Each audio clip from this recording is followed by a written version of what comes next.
박수종의 뉴스 정면 승부.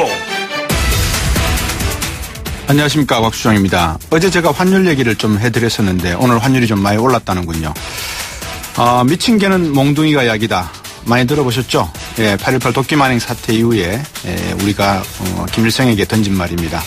겁먹은 개가 더 시끄럽게 짖는 것이다. 김정은이가 어제 트럼프 대통령의 유엔 연설을 듣고 난 다음에 이야기한 겁니다. 개들이 많네요, 요즘.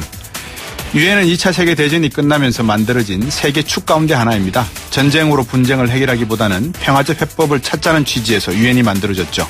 또 하나가 무역 거래를 자유롭게 하자는 약속이 만들어졌고요. 그리고 세 번째 축이 IMF와 세계은행 전신인 국제부흥개발은행입니다. 이 세 가지 축이 20세기를 이끌었다라고 보시면 되겠습니다. 이 축을 이끈 가장 앞장선 사람이 바로 미국이었습니다. 그게 방금 말씀드린 이 세 가지 축이 만들어진 게 20세기 가운데를 지나던 1945년 일이었습니다. 이제 곧 21세기의 반을 지날 겁니다. 2050년이죠. 중국과 미국이 어깨를 나란히 할까요? 지금부터 33년 후 세상은 어떻게 바뀌어 있을까요? 지금의 10대, 20대가 가장 열심히 일할 그런 시기입니다. 적어도 우리 모두는 2050년, 지금부터 33년 후에 세계는 어떻게 바뀌어 있을까? 어떻게 바뀔까? 그 정도는 머릿속에 밑그림을 그리고 가야 되지 않겠습니까? 가능하겠죠? 뉴스 정면 승부 시작하겠습니다.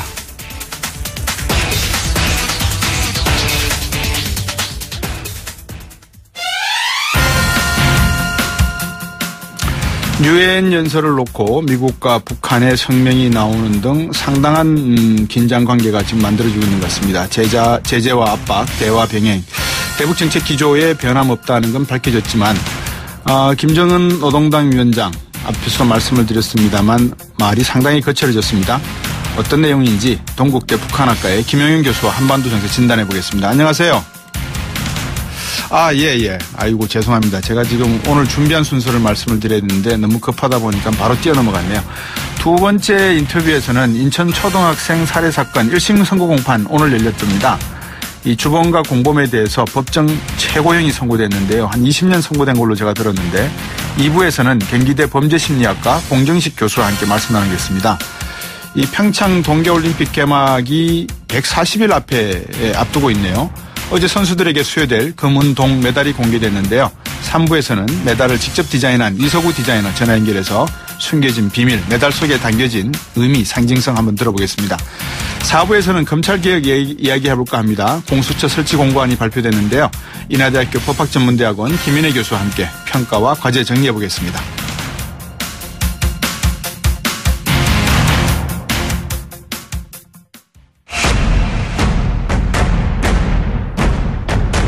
박수종의 뉴스 정면 승부. 제가 요즘 방송을 하면서 정신줄을 놓고 있는 모양입니다. 커피도 지금 쏟은 게 세 번이나 쏟고요. 죄송합니다. 청취자 여러분들에게. 김정은 노동당 위원장이 오늘 발언 성명에 상당히 거친 말이 나왔다는 말씀 다 들으셨을 건데요. 왜 이러는지, 정말 또 무슨 일을 저지르려는지, 레드라인을 넘으려고 하는 건지 동국대 북한학과 김영윤 교수와 말씀 나눠보겠습니다. 안녕하세요. 안녕하십니까. 왜 이럽니까, 김정은이가? 우선은 트럼프 대통령의 유엔 총회 연설을 겨냥한 것이다, 이렇게 봐야 됩니다. 네. 이번 김정은 위원장의 연설이 국무위원장 자격으로 나왔는데요. 네. 또 개인이 직접 성명을 낸 겁니다. 예. 처음 있는 일이거든요. 그렇죠. 네, 이것은 트럼프 대통령이 유엔 총회에서 본인의 직접 연설을 통해서 북한을 파괴하겠다, 완전한 파괴를 시킬 수도 있다, 부숴버릴 수 있다, 이런 이야기에 대한 똑같은 반응이다. 그래서 국무위원장 자격은 결국 북한의 행정부의 수반 자격이거든요. 네. 그래서 국무위원장 자격으로 트럼프 대통령의 대북 강경 발언에 대해서 맞받아치는, 그래서 결국엔 치킨 게임의 양상을 상호간에 펼치는 이런 양상이 지금 만들어지고 있다, 이렇게 평가할 수 있습니다. 보통 이 독재자들이 좋아하는 게 돈이라 그러잖아요. 네. 그리고 독재자들이 제일 무서워하는 게 자기 목숨이라 그러더라고요. 누구나 다 그렇죠. 김정은은 자기 목숨이 별로 안 무서운가? 이제 핵폭탄을 가졌으니까 뭐 한번 붙어도 된다, 이렇게 생각하나요? 김정은 위원장의 기본적인 입장은 예. 두 가지인 것 같습니다. 하나는 북한에 대해서 미국의 군사적인 공격은 불가능하다. 예. 이렇게 보는 것 같습니다. 예. 그러니까 그것이 동북아시아의 지정학적인 측면이랄지 또 한반도의 여러 가지 상황, 네. 또 중국에 대한 북한의 기대감 이런 것들이 북한에 대한 미국의 군사적 옵션은 불가능하다 이렇게 보는 것 같고요. 네. 또 하나의 측면은 김정은 입장에서 봤을 때는 지금 밀리면 계속 밀릴 수밖에 없다. 예. 그렇기 때문에 각을 세우는 이 과정에서는 예. 미국에 밀리지 않고 계속 마주 보면서 달릴 수밖에 없다. 네. 최종적으로 누가 핸들을 칠지는 모르겠지만 어쨌든 현재로서는 북한이 드라이브를 걸 수밖에 없다. 이게 지금 김정은의 생각이다 이렇게 봐야 될 것 같습니다. 우리 김윤 교수께서는 뭐 북한 전문가시니까 어떻게 보세요? 진짜 김정은이 생각처럼 미국이 공격할 것은 불가능하다고 보십니까? 어떻습니까?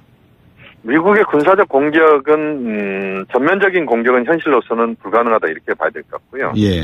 우리가 이제 서지컬 스트라이크라는 표현을 씁니다만 이제 외과 수술식의 정밀 타격, 특정 부위에 대한 정밀 타격 가능성도 이야기가 됩니다. 네. 그렇지만 1994년도에도 미국의 당시에 이제 빌 클린턴 정부가 그런 시도를 하려고 했던 적이 한 번 있었는데요. 그렇죠.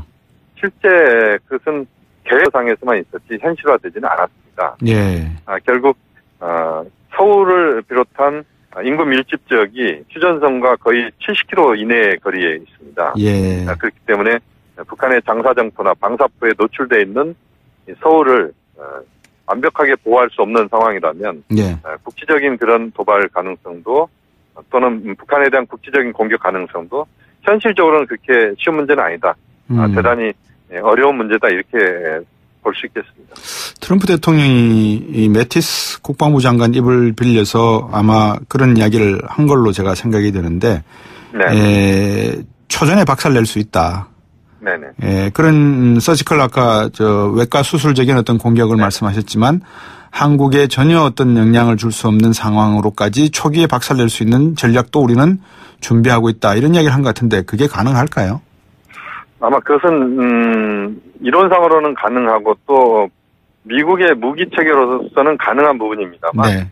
그러나 한반도가 갖고 있는 지정학적인 측면이랄지 네. 또 전반적인 상황을 고려해 본다면 쉽지 않다. 네.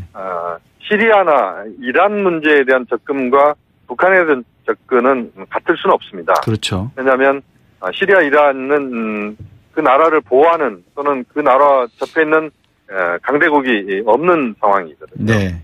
근데 북한에게는 중국과 러시아가 지금 국경을 맞대고 있습니다. 예. 그래서 북중 국경이 1350km나 되는 국경을 맞대고 있는데요. 예. 중국의 전략적 이해라고 하는 측면에서 북한을 미국의 어떤 영향력 하에 둘 수 있는 그런 것은 중국으로서는 절대적으로 용납하지 못한다. 이건 미국에 대한 것뿐만 아니라 중국이 갖고 있는 기본적인 전략적 목표입니다. 네. 그렇기 때문에 사실상 북한에 대한 전면적 공격이랄지 또 부분적 공격은 대단히 어려운 것이고 또 네. 북한이 반발하지 못할 정도의 수준에서 또 서울이나 이런 데 피해 없이 북한을 제압할 수 있다는 것도 예. 사실상은 어려운 이야기다 이렇게 평가할 수 있습니다. 근데 저들 기억을 더듬어 보면 말입니다. 도끼 만행 사건 때도 항모가 출동을 하면서 강하게 북한을 압박했을 때 김일성이가 직접 사과를 했지 않습니까? 그렇습니다. 우리가 전쟁을 정말 하겠다라고 북한을 쪼오게 되면 북한은 이게 뭐 정말 잘못하면은 내 목이 날아갈 수 있는 거구나라고 위협을 느끼면서 어느 정도 꼬리를 내릴 수 있을 것 같은데 지금 그러지 않는 것은 혹시 북한과 미국 간의 물밑 접촉 가운데 뭔가 이루어지고 있는 부분도 있고 이것을 조금 더 많이 얻어내려 하기 위한 겉으로 드러난 어떤 전술 아닌가 이런 생각도 들거든요. 어떻습니까? 그 부분에 대해서는 뭐 정확하게 어떤 말씀을 드리기는 좀 어렵습니다. 왜냐하면 그 사안들은 그것이 진행될 수도 있고 아닐 수도 있기 때문에 네. 판단하기는 어렵습니다. 네. 그렇지만 이제 우리 남 관계사나 네. 한반도에서의 북미 간의 갈등을 보면은 푸에블로 나포 사건이랄지 네. 이때가 사실은 가장 북미 간의 군사적 충돌 가능성이 높았던 시점이었습니다. 그렇죠. 그리고 이제 말씀하신 이제 도끼 만행 사건이랄지 예. 이런 것들이 있었는데요.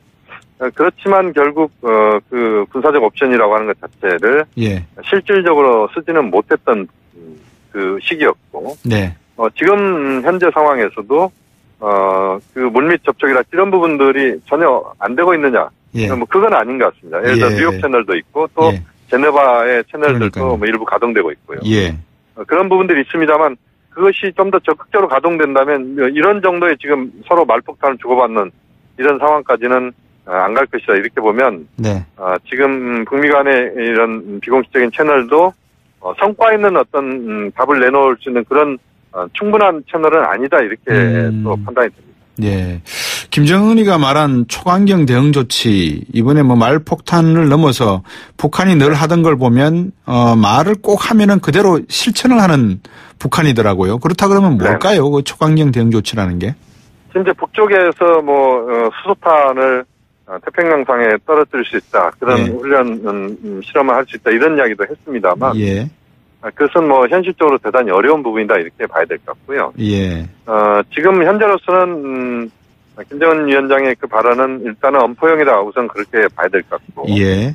다만 지금 우리가 주목하는 것은 북한의 7차 핵실험이나 ICBM 발사, 이번에 ICBM 정상각도에서 발사, 이런 것들은 이제, 미국과의 그야말로 어떤 그 양보 없는 일전을 거의 감수하는 이런 정도까지도 이제 우리가 예상해 볼 수 있는 부분들입니다. 예. 그래서 이제 그런 정도까지 북한이 갈 수 있느냐 하는 건데요. 예. 저는 우선은 말로써 북한이 그렇게 강하게, 김정은이 강하게 대응했다 이렇게 봐야 될 것 같고요. 예. 그것이 실제 현실화되기보다는 SLBM, 그러니까 잠수함 발사 탄도미사일이나 예. 또는 IRBM, 중거리 미사일 발사 이런 수준에서 북한이 예. 잽을 날리는 정도, 이런 정도의 가능성이 현재로서는 좀 높다. 그렇게 전망이 됩니다. 우리가 지금 핵과 수소탄 이야기를 하고 있지만 북한이 가지고 있는 생화학 무기도 상당한 것 같고요. 네네. 수소탄은 앞에서 말씀하셨지만 현실적으로 불가능하다라고 하는 것은 약 7,000도 정도의 온도에서 가열을 하고 난 다음에 어떤 그런 수소폭탄의 원료를 만들어야 되는데 7,000도까지 가열시킬 수 있는 기술이 북한이 없다라고 판단하는 것 같고요. 그렇다 그러면 북한에 대해서의 이런 엄포, 북한이 내놓는 이런 엄포에 대해서 우리가 할 수 있는 말은 평화합시다 이 말밖에는 없는가요? 우선은 이제 평화란 이야기가 그렇게 지금 사실은 평화 이야기를 아주 적극적으로 꺼내기 좀 어려운 상황이다 이렇게 봐야 될 것 같은데요. 예, 근데 대통령께서는 유엔에서 평화라는 말씀을 강조를 많이 하셨잖아요. 그 부분은 이제 이렇게 해석을 해야 됩니다. 예. 대통령의 평화 강조가 이제 34번에 걸쳐서 나왔는데요. 평화가. 네. 유엔총 연설에서 그 정도 이야기를 했다는 것은 결국 대통령은 평화라는 부분은 결국 한반도의 전쟁은 안 된다는 이야기입니다. 네. 그러니까 미국과 북한 국제사회를 향해서 대통령이 갖고 있는 기본 입장은 절대적으로 한반도에서의 군사적 충돌은 안 된다는 그것을 강조하는 차원에서 입장 표명했다 이렇게 봐야 될 것 같고요. 예. 또 하나 이제 우리가 주목해야 되는 부분은 현재로서는 그렇게 쉬운 부분은 아닙니다. 물론 한국이 갖고 있는 지금 국면에서 한국의 독자적인 뭔가 할 수 있는 일은 거의 없다 이렇게 봐야 되는데 예. 그러면서도 어쨌든 현재로서는 이제 한미동맹과 한중협력이라고 하는 이 틀들을 좀 더 적극적으로 활용할 수밖에 없는 또 그 과정에서 한미중 협력의 틀들을 좀 찾아내는 그런 부분에서의 한국의 역할과 또 그런 또 적극적 노력 이 부분을 또 강조할 수밖에 없는 게 현실이다. 우선 그렇게 볼 수밖에 없습니다. 예. 저희들 방송 시작하기 전에 YTN TV로 아마 보신 분들은 이해를 하실 것 같은데 문재인 대통령하고 트럼프 대통령 정상회담 하면서 앉아있는 테이블에서 네. 문재인 대통령이 트럼프 대통령에게 하는 말입니다. 인용 열겠습니다. 네. 강력한 제재로 인해서 북한의 변화가 가능할 걸로 본다. 인용 닫겠습니다. 이제 문재인 대통령은 트럼프 대통령의 totally destroyable 이런 표현을 가지고 북한의 변화가 가능하다라고 말씀을 하시면서 또 한편으로는 방금 말씀하신 전쟁은 하지만 안 된다. 이런 평화를 이야기하셨는데 네네. 이번 한미 간의 공조, 유엔 방문의 성과 어떻게 평가해야 되겠습니까? 지금 말씀하신 그 두 가지가 대통령의 범인을 응축한 그런 그렇죠. 상황이었다. 이렇게 봐야 됩니다. 예. 대통령은 평화를 이야기를 하고 싶고 또 평화에 대한 강력한 의지가 사실 몸속에서 있는 분입니다. 왜냐하면 이제 그 실향민의 아들로서 또 여러 가지 평화에 대한 그게 굉장히 강한 분인데 그러면서도 현실로서 존재하는 한미동맹을 강조하지 않을 수 없는 지금 상황에서 어쨌든 북한 핵 문제를 풀어가는 데 있어서 한미동맹이 중요하게 작용할 수밖에 없기 때문에 거기에 대해서 또 적극적 의지를 표명할 수밖에 없는 어떻게 보면 약간 그 모순적으로 보일 수 있는 부분입니다만 예. 현재로서는 대통령이 이 국면을 만들지 않은 이 상황에서 다시 말씀드리면 예. 북한과 미국이 계속 이런 마주 달리는 이런 형국에서 지금 문재인 대통령의 그런 고민이 또 이런 식으로 나오고 있고 그 과정에서 대통령이 뭐 다양한 그런 그 생각을 정리하는 그런 상황을 앞으로 또 만들이라고 봅니다. 예, 뭐 충분히 이 대통령으로서의 고민은 이해가 될 것 같은데 그렇지만 네네. 800만 달러의 인도적 차원 지원 결정 이거는 좀 아니지 않느냐라는 생각도 드는데요. 너무 좀 성급하게 나오고 한 거 아니겠습니까? 근데 이제 우리가 이걸 정확하게 좀 봐야 되는 부분이 있습니다. 두 가지 예. 측면인데요. 하나는 800만 달러의 지원의 내역을 보면 제가 그 회의에 참석을 했습니다. 네.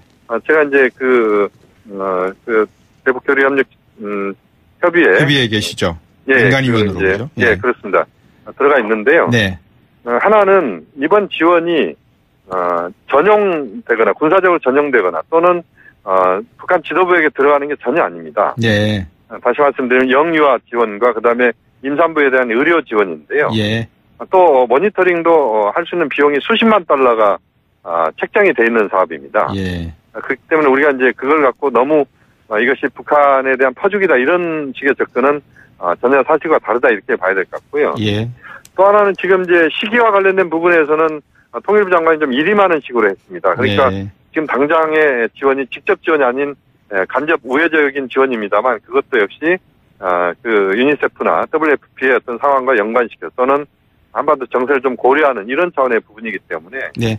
제가 볼 땐 800만 불을 갖고 우리가 너무 그걸 갖고 이야기하는 것은 좀 더 객관적인 사실에 대한 부합이 좀 안 되는 부분이다 이렇게 봐야 될 것 같습니다. 예, 뭐 김용현 교수께서는 충분히 그 내용을 알고 계시겠지만 많은 국민들이 네네. 보시기에는 800만 달러 주는 그 내용을 가지고 뭐라고 하는 것이 아니라 네네. 지금 대통령의 고민을 말씀하셨다시피 한쪽에서는 당근, 한쪽에서는 채찍을 다 줘야 되는 상황에서 800만 네네. 달러라고 하는 것이 어떤 의미로 해석이 될지에 대한 그런 우려 네네. 또는 고민이 아닌가 싶습니다. 그렇습니다. 네, 오늘 말씀 여기까지 듣도록 하겠습니다. 다음에 또 연결해서 한번 말씀 듣도록 하겠습니다. 고맙습니다, 늘. 네, 감사합니다. 네, 동국대 북한학과 김용현 교수였습니다. 2부로 오겠습니다.